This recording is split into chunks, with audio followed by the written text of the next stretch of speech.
everyone. This is episode 3 of the Horror Deadbeats, and we have a special guest, filmmaker Sean Donohue, and my 2 regulars, John Gilling and Kevin Scott. How are y'all doing?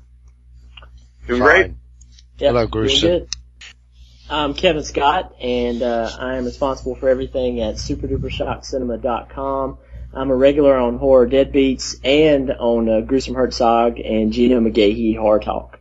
I'm John Gilling, writing reviews at John Gilling's Cinema Online, and guesting with the great Gruesome Herzog. Hi, my name is Sean Donohue. I'm a director-producer for Gatorblade Films. I just wrapped shooting on my new film called Die Die Delta Pi, and I've also worked in a movie called Joe Vampire, which I was the director as well.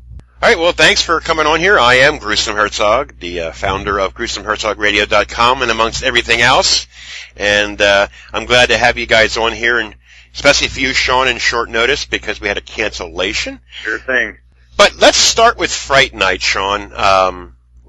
Fright Night, the original in 85, is probably the only way we're going to go. I mean, the remake was like elementary bullshit, terrible. I lasted 10 minutes on it.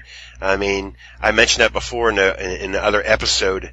But Fright Night is a cult classic, I guess because of the Roddy McDowall, you know, Chris Sarandon, Stephen Jeffries, and William Ragsdale. Couldn't think of it either. Charlie Brewster, he plays. Yes, and that to me was probably the only and probably the best 80s vampire movies. I'm not a vampire fan whatsoever, but Fright Night has the utmost cheesy gem. I love Fright Night. You can't really, there's no name for it. Right. It has that feel that it's just a good 80s horror movie, you know? And the soundtrack is awesome. But Sean, tell us what you think about Fright Night. I mean, you already started. You know, tell the people what do you like about Fright Night. Believe it or not, I'm actually not a big vampire fan either. I like a few niche vampire movies. I've even directed a vampire film. But I like Fright Night for a lot of reasons. It was actually the first horror movie I ever saw. I was about 6 years old, and my parents went to the movie theater with me, and I guess, you know, back in those days, things were a little more lax, and, you know, they took me to the movie, and my dad covered my eyes when parts were scary, but I still wanted, you know, I wanted to see it, you know, and I eventually saw the whole thing. But, it scared the crap out of me, but I liked it, you know, I thought it was a really, even at age 6, I could tell it was a well-made film, and, you know, it stuck with me over the years. One thing that I found amazing about Fright Night is Stephen Jeffries' performance, that voice, you know, that oh, yeah. Brewster, you know, and I think that's... You're so cool, Brewster, if everyone remembers that from that movie. I think he's probably best known for working on that movie. And 976 Evil. Yeah, that one. He's done a couple other things. He was actually, believe it or not, I was talking to him when I was actually putting my Joe Vampire film together, and he was on board to play Joe Vampire, but it just didn't work out. John, you're in the big O UK, and was Fright Night pretty popular over there back in the 80s? Can you remember? Oh, definitely. What was your feeling about Fright Night? Yeah, I loved it. I think it's excellent. The settings are just perfect. And Roddy McDowall, it's the favourite role that I like that he was in. So, just excellent film, really well filmed, and like I said, it moved along nicely. I don't think it had any boring bits. It's a lovely film. Shame that they crapped on it with a remake. Now, I've never seen part 2. Have you guys seen part 2? I saw part 2 one time, maybe 20 years ago, and I really don't remember it. All I remember is that it wasn't that good. I have it, but I've never watched it. Ain't that weird? Yeah, that's weird.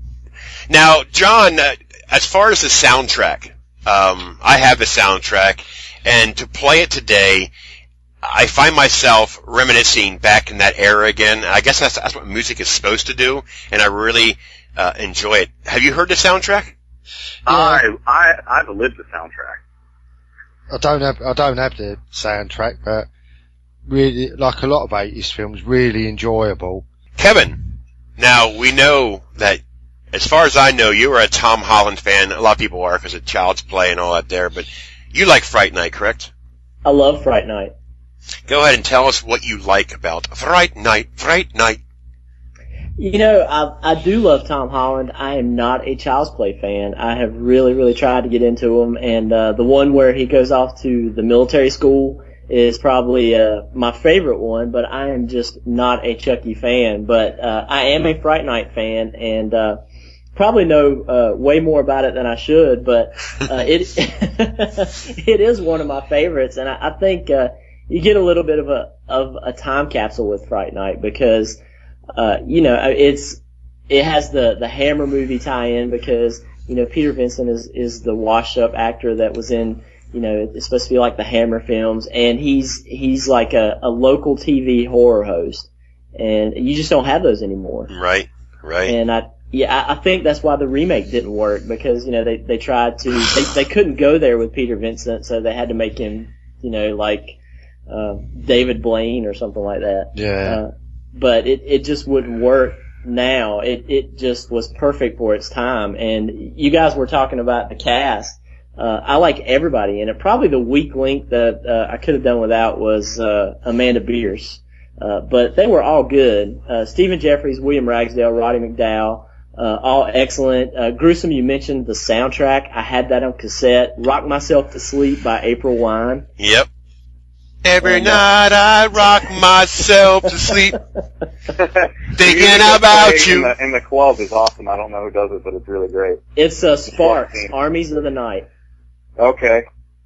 Yep, I wore that cassette out back in '86, and I bought like a long coat because Chris Sarandon was rocking the long coat and the scarf. But yeah, Fright Night. I even like the sequel too. I saw it probably back in 1989 when it came out on video cassette, and then I lost the video cassette that it was on, and then you couldn't find it on DVD, and I listened to a Fright Night retrospective on another podcast, and do you guys know why Fright Night 2 is so hard to find now and why it got limited release? Have you ever heard the story? No. Nope.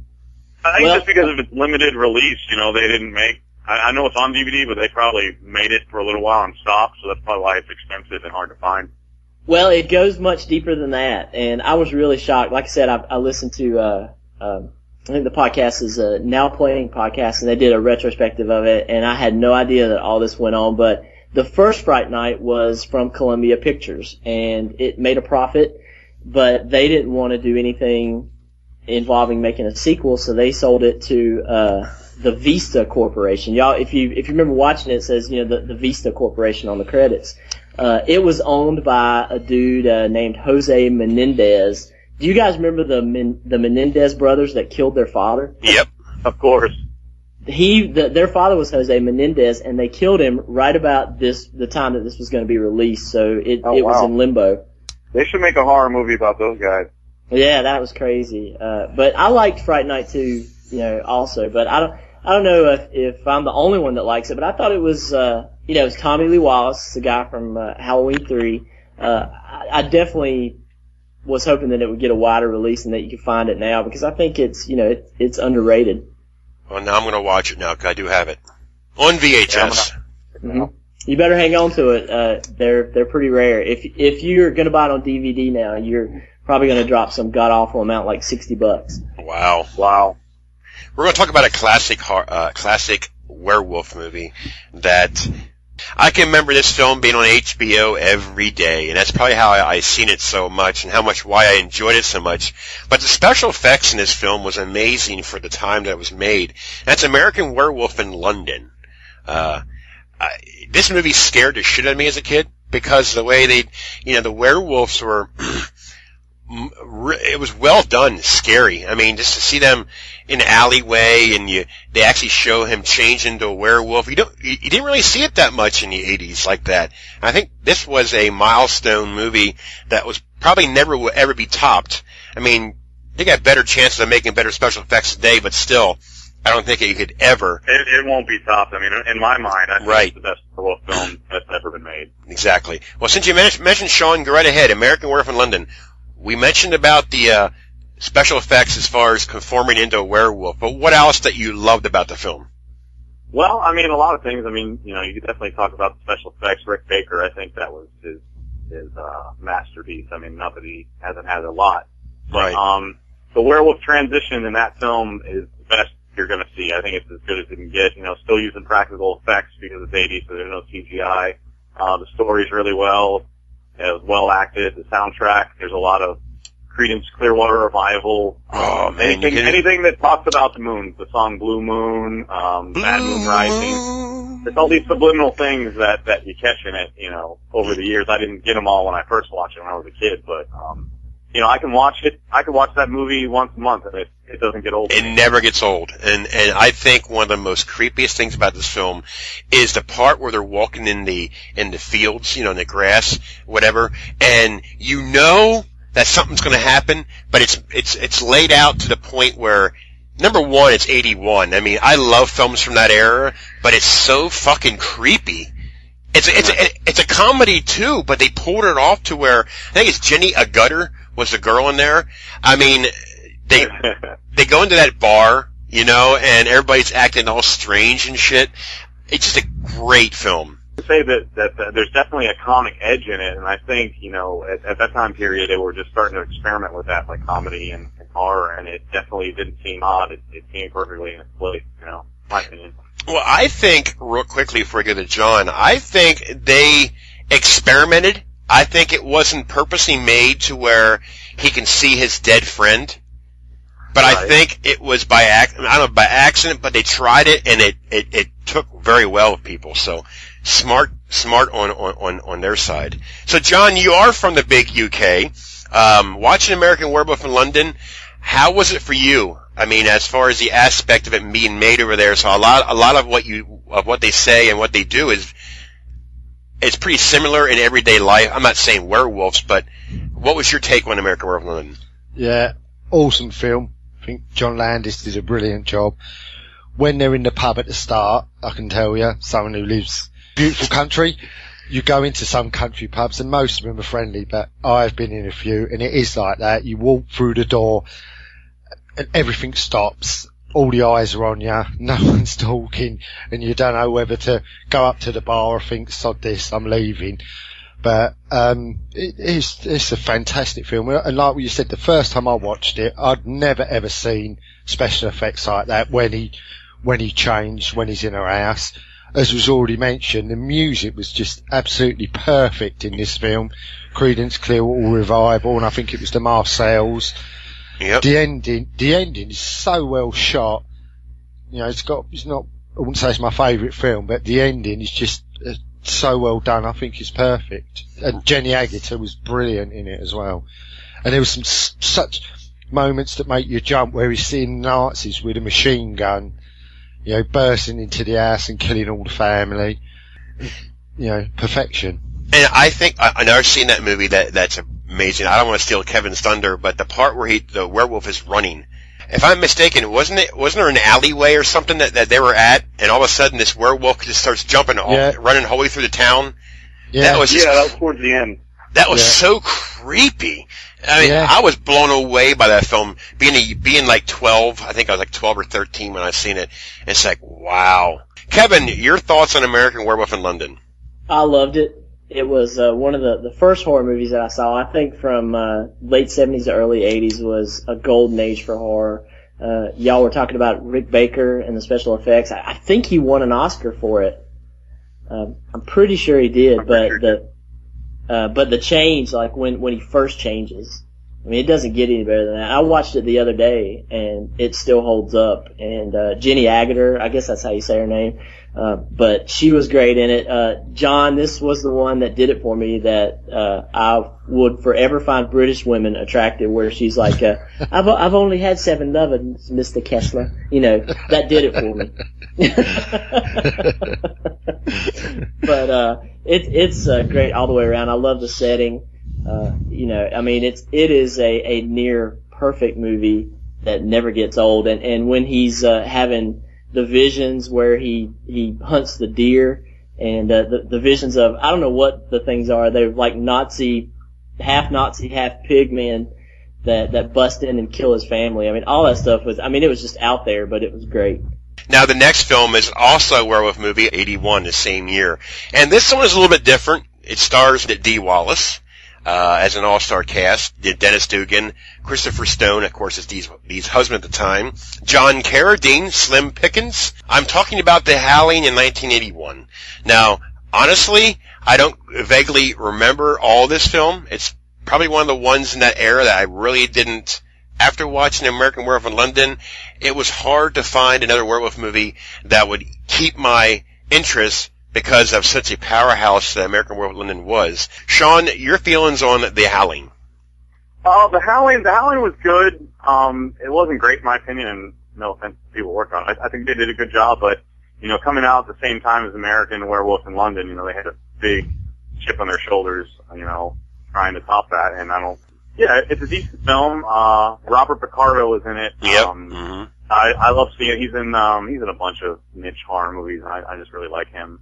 The transition, the werewolf transitions are pretty good. Rob Bottin, I believe, was the special effects makeup artist, who was actually, I believe, an understudy of Rick Baker, at the time. And I want to say they tried to get Rick Baker on that film he was already working on. I think American Werewolf is a better story than The Howling 2. The Howling's good.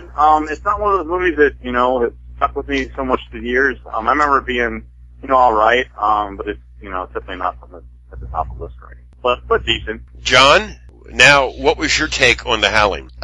It's okay. It's not a bad film. It's nothing great, and I think that you may be right. It suffered coming out too close to American Werewolf in London, and I can definitely say some of the films that followed it, Howling 2, 3, 4, 5, and 6, pretty missable because I've watched. It did have a big, people.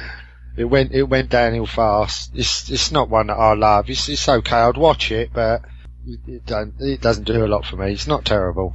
Well, Kevin, it's your turn. The Howling. Well, I'm going to be the outlier here. I love them both, but The Howling is my favorite. Wow.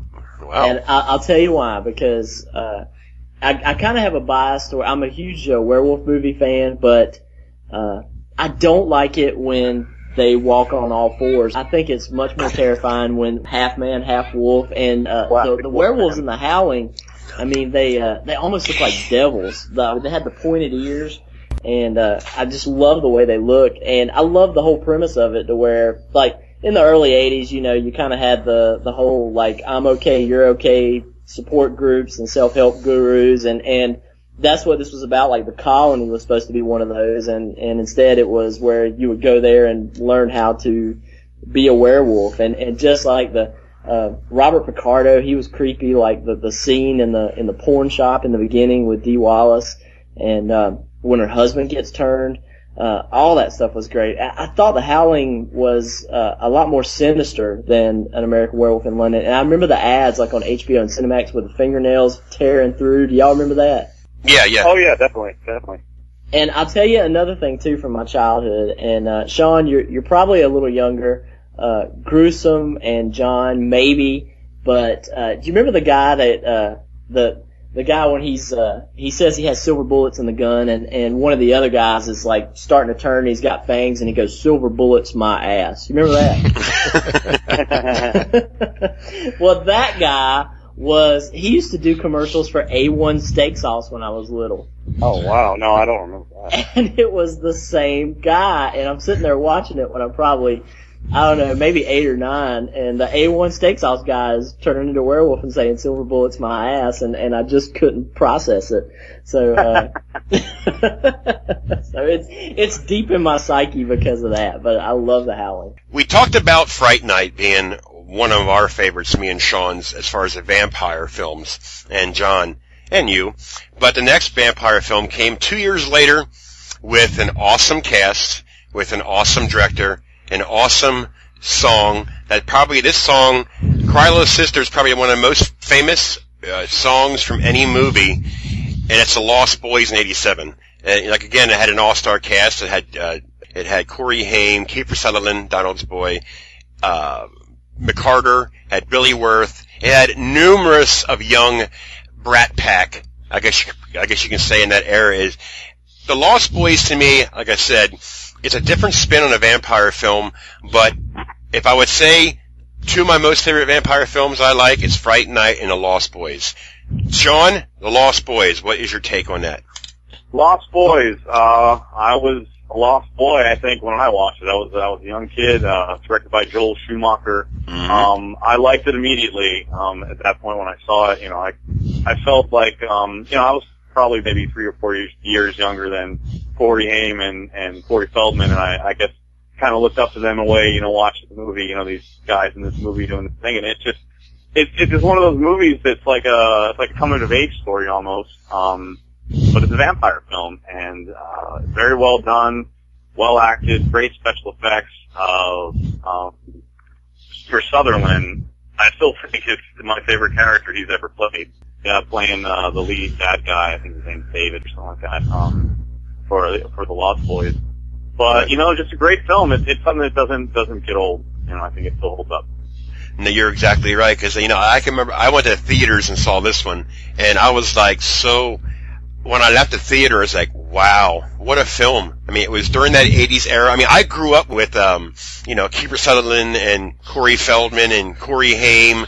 I grew up with them, and it was neat to see that film. John, The Lost Boys, what do you think? Guess what? You don't like it. I don't like it. I can see why everyone loves it so much, especially Americans would love it. There's nothing wrong with the movie. I don't buy Kiefer Sutherland as an actor. I just don't. I have a problem. I don't know why. It's a decent film, but it doesn't rate very highly with me. That's it. Kevin, The Lost Boys. John, I liked it, and you are so tactful and such a nice guy that I don't think it was a slam that you said I could see why Americans like it. No, I don't. With the music and the attitude, it's very loud, very upfront. I didn't mean any disrespect by that. I'm just kidding. For me, for some reason, I just don't buy Kiefer Sutherland. He's one of these actors. If I look at him as acting a role, not being the role. Can you see where I'm coming from? Yes. Yeah. No, I can see that. Yeah, and I think mostly for us, John, and I really was kidding. I think it was kind of a timing issue because we were all kind of coming of age then. Yeah, and, that's it. Yeah, this was probably the first vampire film for like the MTV generation. Yeah, definitely. Yeah, and my favorite part of the movie, I think the character that makes the whole movie is Grandpa. Oh yeah, Bernard Hughes. Yeah. Yeah, and Jamie Gertz was fantastic in it too. I mean, he was awesome. Say, didn't Jamie Gertz and Jason Patric, aren't they in another film together in the early 80s? Solar Babies. I think it was Solar Babies. Solar Babies, that's it. Yeah. It had the boy Lucas Haas from Witness in there. That's the one. Yeah, Solar Babies. Don't Look Now. That is absolutely awesome. Oh, Don't Look Now. Yeah. Absolutely awesome. I was going to watch that the other night, John, and I passed on it. Should I reconsider? Oh, that is a film that, once again, I'll bring it up more than Pet Sematary. The bit at the start, well, I can't say if you haven't seen it, but there's a bit that I struggle with. But the film as a whole, the setting, the mood of it, perfect. It's very, I remember it just being very creepy. It's just a very eerie, creepy movie, and it's just good scary movie. Definitely. Yeah, disturbing without question. Have you seen it, Gruesome? No, I will definitely check it out. You've got to see it. And Judy Christie, who I always thought was just fluff, but then I see her in that film and realise, well, I was completely wrong and she can act. I was dating a girl one time that was taking a film class, and she was talking about, and I've read it since then, like on the internet, to where this film was notorious because Julie Christie and Donald Sutherland were supposed to be actually having sex during the sex scene. Yeah, I've checked on the DVD. It's so hard to tell. I've done close-ups. 1973. Yeah, the DVD only came out a couple of years ago. You can do close-ups and everything. And I think it might be on Netflix. If you have Netflix, I think it's on there. I could be wrong. Streaming. I do want to thank you guys for coming on, and Sean for short notice. Kevin, thanks for coming on. John, thanks for coming on. Sean, thanks for coming on. And one more time, Kevin, tell people who you are, and we'll go all the way through again. I'm Kevin Scott, and I write for SuperDuperShockCinema.com, regular on Horror Deadbeats and Gruesome Herzog, Gino McGahee Horror Talk. John Gilling here in the UK. I write reviews at my cinema online, and I love Gruesome Herzog. I'm Sean Donohue, director-producer for Gator Blade Films in Tampa, Florida. Look out for my short, Agrithophobia, at the Innovative Film Festival and possibly the Knoxville Horror Film Festival coming up. And I also love Gruesome Herzog. All right. Well, I am, as you know, Gruesome Herzog. I love myself, and GruesomeHerzogRadio.com. Kevin and John, thanks, man. It was cool meeting you guys over the phone. Thank you all. Take care, guys. Yep, take care. You too, John. Thank you. We'll see you, Sean. Hey, Kevin. Yep. Yeah, take care, John. And Sean, take care. And Gruesome, as always, man. I love you too, man. It's unspoken. You know that. Thanks, guys. See you, Sean. See you guys.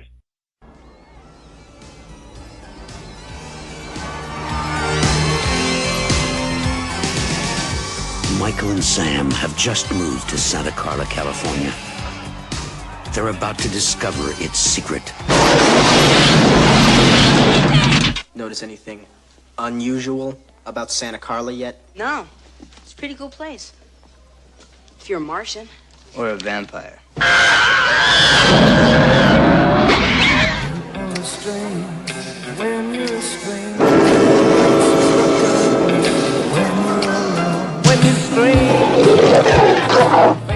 where are you? The flying nun? I'm your brother, Sammy. Help me! Stay back! Stay back! What's happening to me, Star? Get yourself a good sharp steak. Drive it right through his heart. You're a vampire, Michael. My own brother, a damn blood-sucking vampire. Oh, you wait till Mom finds out, buddy. When a vampire buys it, it's never a pretty sight. Michael, they're coming!